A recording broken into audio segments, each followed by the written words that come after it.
Bom, dando continuidade às resoluções da prova de mecânica dos fluidos, aqui eu tenho a questão de número 7, que, dado o dispositivo da figura, pede a diferença de pressão entre as seções 1 e 2, B, a vazão de escoamento em litros por segundo, a perda de carga entre a seção 1 e 2 e o tipo de escoamento nessas seções. Aqui entendendo melhor o problema, aqui nós temos um tubo de Pitot, tá bem?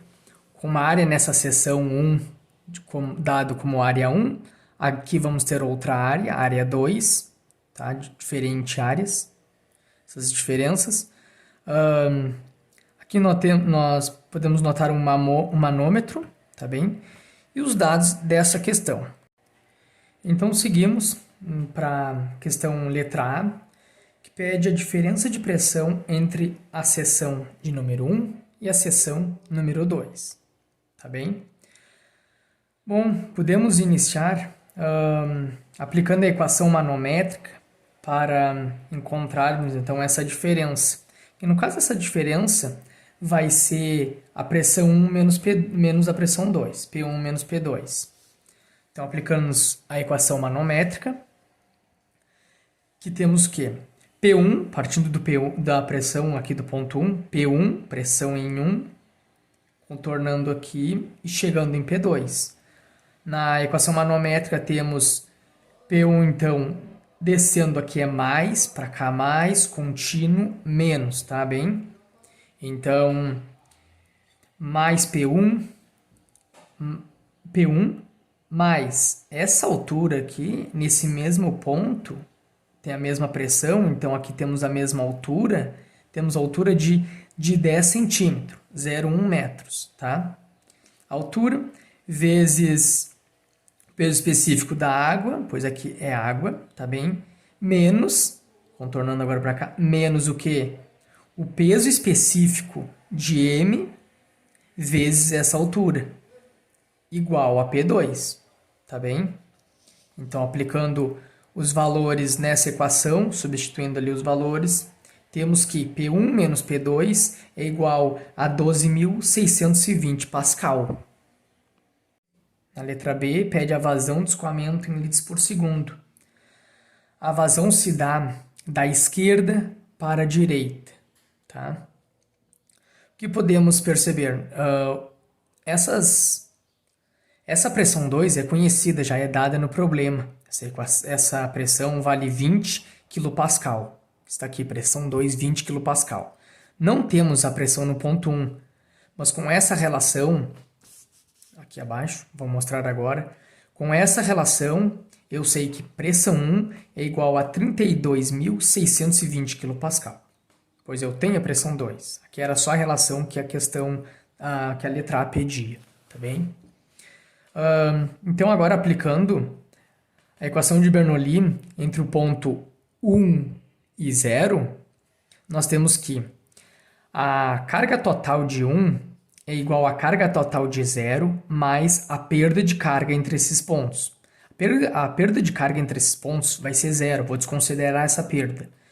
E aqui, como viemos acompanhando já na resolução dos problemas, vimos que aqui sempre tem a carga da máquina, certo? Que é na equação de Bernoulli. Nesse caso não tem máquina. Então eu não coloco o HM, que seria a carga da máquina, a carga total da máquina. Então, desmembrando essa equação aqui, temos que a cota de 1, do ponto 1, ali a carga gravitacional de 1, vale 0, vale a mesma carga gravitacional que 0, que o ponto 0. Então, podemos simplificar, tá bem? É o mesmo ponto, então é 0 para os dois, tá? 0 e 0. A carga cinética e a carga de pressão, logo em seguida dessa carga do ponto 1, vai ser igual somente à carga gravitacional do ponto 1, que é só o que tem. Por quê? Porque aqui é um ponto de estagnação onde está o ponto 0. O ponto de estagnação é conhecido já com a velocidade zero, tá bem? É conhecido por ter a velocidade zero. Então, nós vamos ficar com a equação da seguinte forma: V1 ao quadrado sobre 2G mais a pressão do 1 sobre o ρ igual a pressão de zero sobre ρ. Essa pressão de carga, tá? Essa carga de pressão já é conhecida, já é dado no problema ali como 4,8 metros, tá? Então, agora é só substituirmos os valores já conhecidos, para descobrirmos o V1, tá? Substituindo aqui os valores, chegaremos na velocidade igual a 3,8377 metros por segundo. Conhecendo essa velocidade, podemos aplicar agora na fórmula da vazão, que é Q vezes, seria então Q1 igual a V1 vezes área 1. Aplicando na fórmula da vazão, aqui temos que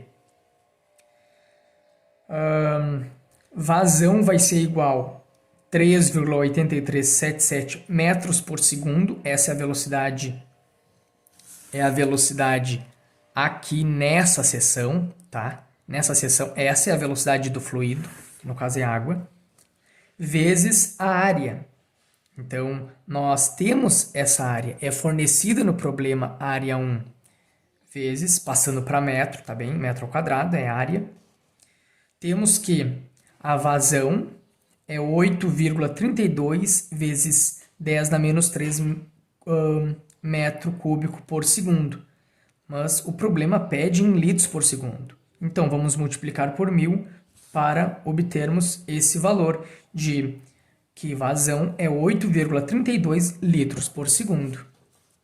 A letra C pede a perda de carga entre a seção 1 e 2. Essa perda de carga é aqui a HP de 1 para 2, tá? Vamos aplicar Bernoulli entre 1 e 2, que é o que na equação de Bernoulli nós vamos encontrar essa perda de carga. Então, vamos aplicar entre 1 e 2. Aplicando aqui Bernoulli, vimos que velocidade 1 foi encontrada anteriormente, mas velocidade 2, porque estamos trabalhando no ponto 2.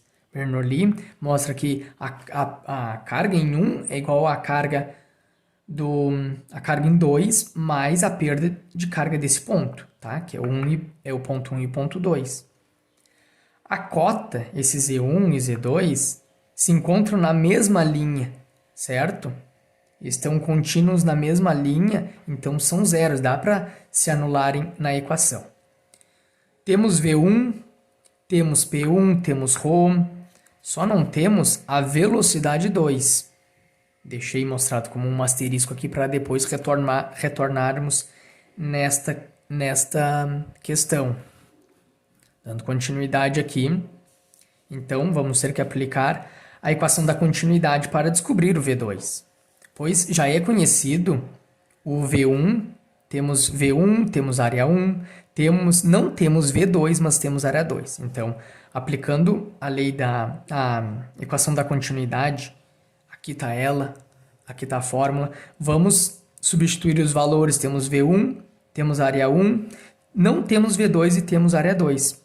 Então, facinho aqui, ó, descobrimos que V2, a velocidade na seção 2 do fluido, é de 6,3571 metros por segundo. Agora sim, vamos retornar ao asterisco, a equação do asterisco, já melhor organizada, dessa forma aqui, organizada, só aplicar os valores já conhecidos, substituindo os valores nos seus devidos lugares e isolando o que queremos, que é a perda de carga entre a seção 1 e 2. Tá? Substituindo, temos que a perda de carga é menos 0,0227. Isso é uma perda de carga muito baixa, muito próxima a zero, então desprezível. Tá bem? A questão pede, então, o tipo de escoamento. O tipo de escoamento entre a seção de número 1 e a seção de número 2. Essa é a letra D do exercício. Segundo o Reynolds, ele classifica, então, esses escoamento como laminar, turbulento e de transição. E agora nós vamos ver qual é o tipo de escoamento nessas seções. Na seção 1, Reynolds diz que a velocidade do fluido naquela seção vezes o diâmetro dessa mesma, dividido por forças viscosas, que é a viscosidade cinemática desse fluido, encontraremos então o número de Reynolds. Tá? Substituindo os valores, pois temos V1, D1 e a viscosidade cinemática aqui, substituindo então esses valores, encontraremos 201.479,5, o número de Reynolds. Para tubos, Reynolds diz que se for maior ou igual a 2.400 é turbulento. E ok, é maior que 2.400. Logo, o escoamento na seção número 1 é turbulento. Na seção 2, aplicaremos a mesma fórmula, sem muito enredo, substituímos os valores na fórmula, pois temos todos os dados aqui, e vamos observar que o escoamento é turbulento novamente. Por quê? Porque o número de Reynolds está dando maior do que 2.400. Esse valor aqui é para tubos. Ok.